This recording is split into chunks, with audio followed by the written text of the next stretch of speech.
Você já parou para pensar se o eco mais profundo da sua casa é de paz ou de um silêncio que esconde a ausência de algo vital? Se as paredes do seu lar pudessem falar, elas revelariam um convite que talvez nunca tenha sido feito. Um espaço vazio onde a presença divina deveria habitar. O que realmente preenche esse vazio? E será que você, sem perceber, tem deixado a porta fechada para o mais importante e amoroso dos hóspedes? Aquele que, se convidado, poderia transformar o seu lar em um verdadeiro santuário de bênçãos. Esteja pronto para uma profunda reflexão que pode mudar a atmosfera de cada canto da sua casa. Olá, queridos amigos do Entre Céu e Casa. Sejam muito bem-vindos ao nosso espaço de reflexão, fé e crescimento. Eu sou seu anfitrião nesta jornada de autoconhecimento e espiritualidade. Hoje, vamos tocar em um tema sensível, mas fundamental.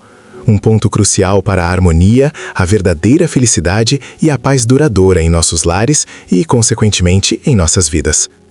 Falaremos sobre os sinais, muitas vezes sutis, que podem indicar que Deus, o Pai, não está sendo plenamente convidado para dentro da sua casa.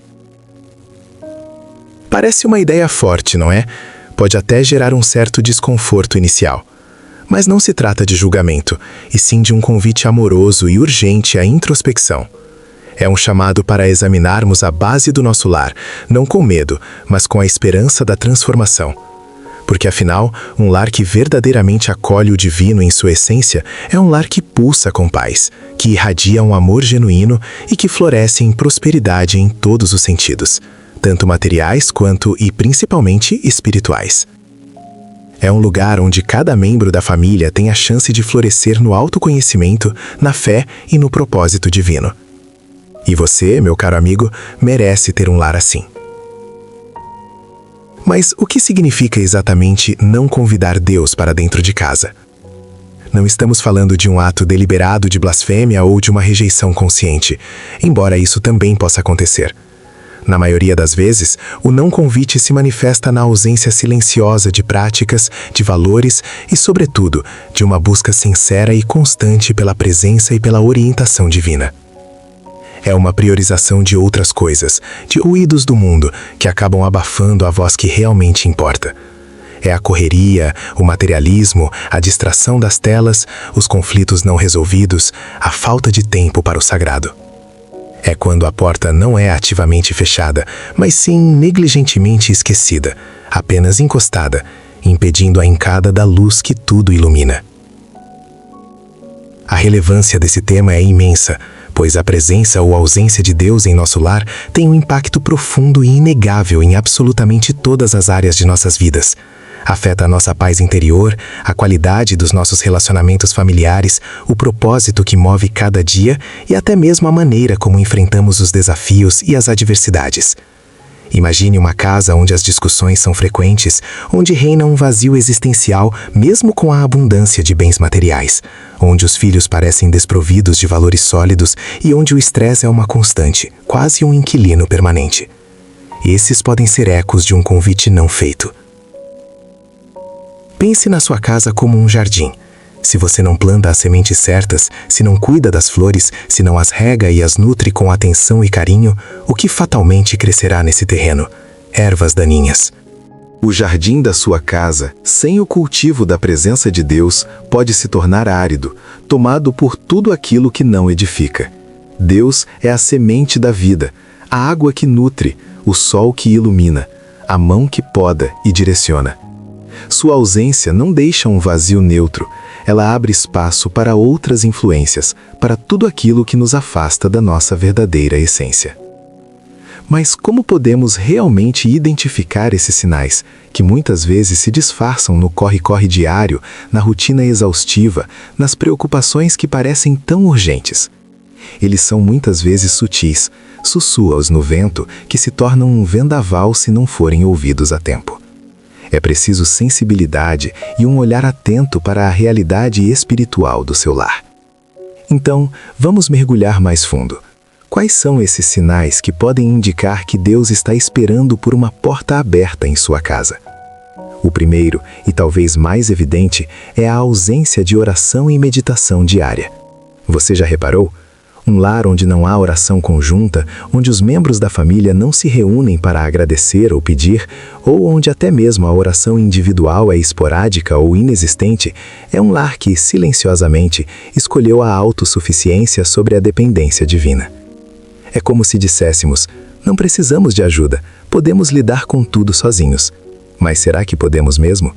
Sem essa conexão, nossa casa se torna apenas um prédio e não um lar abençoado, um porto seguro.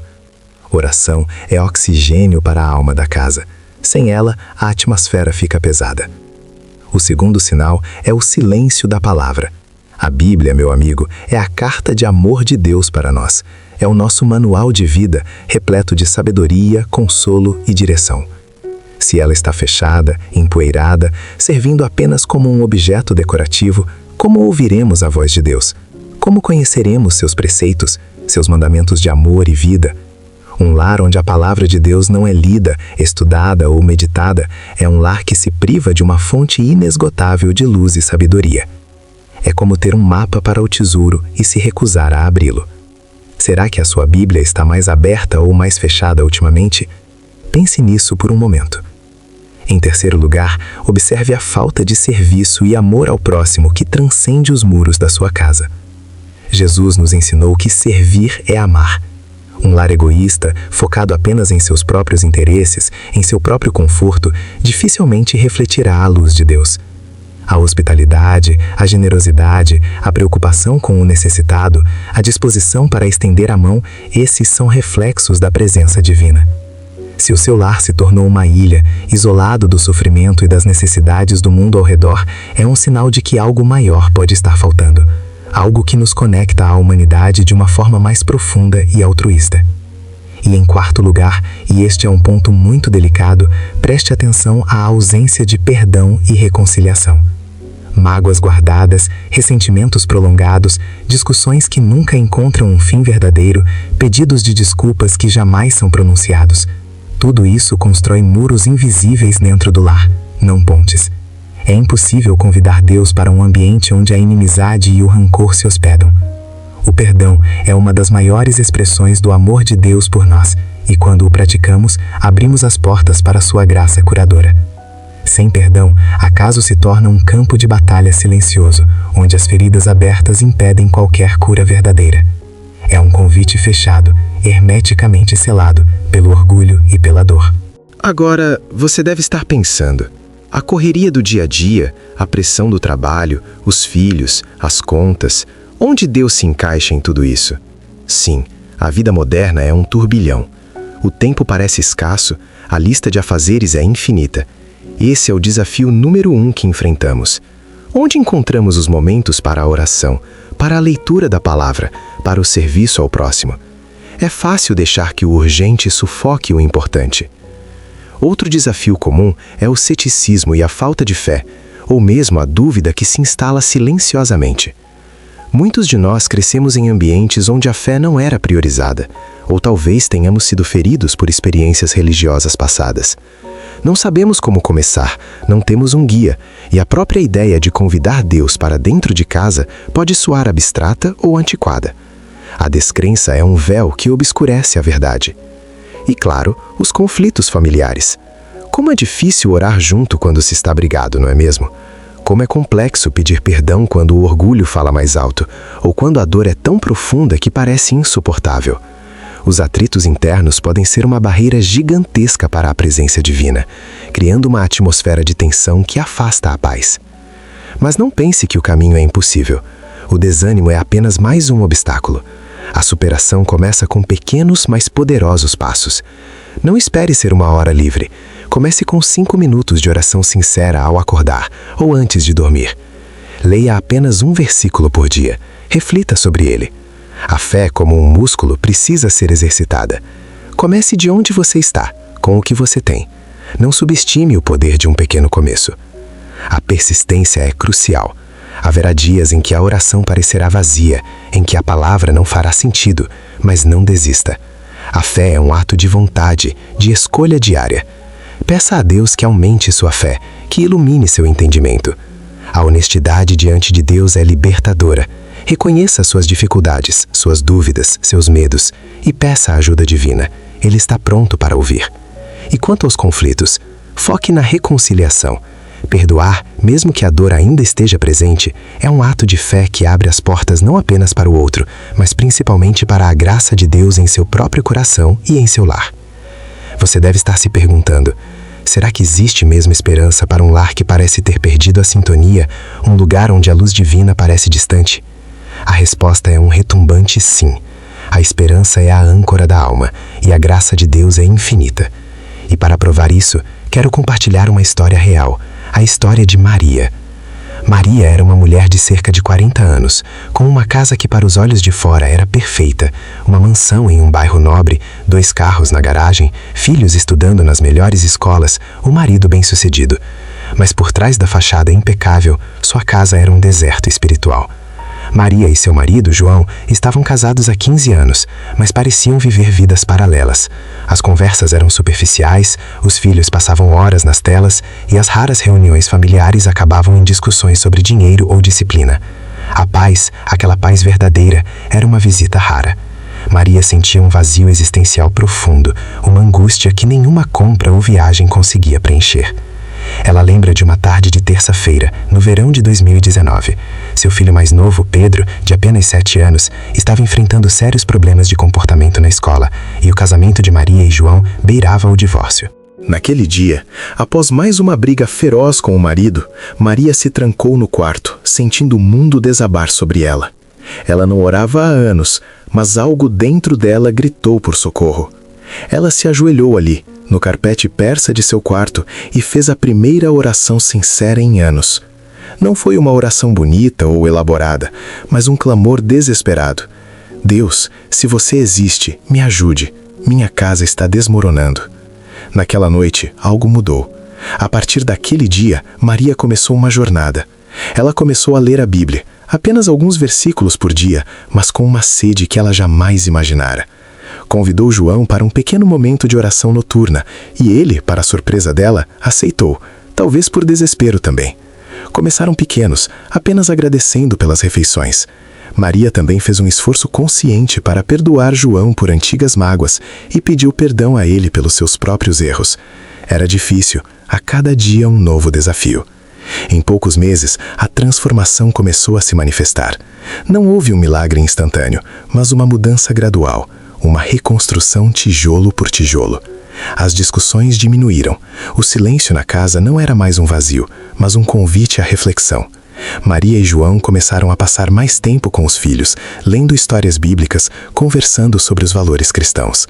O filho Pedro, para surpresa dos professores, começou a mostrar melhorias significativas no comportamento.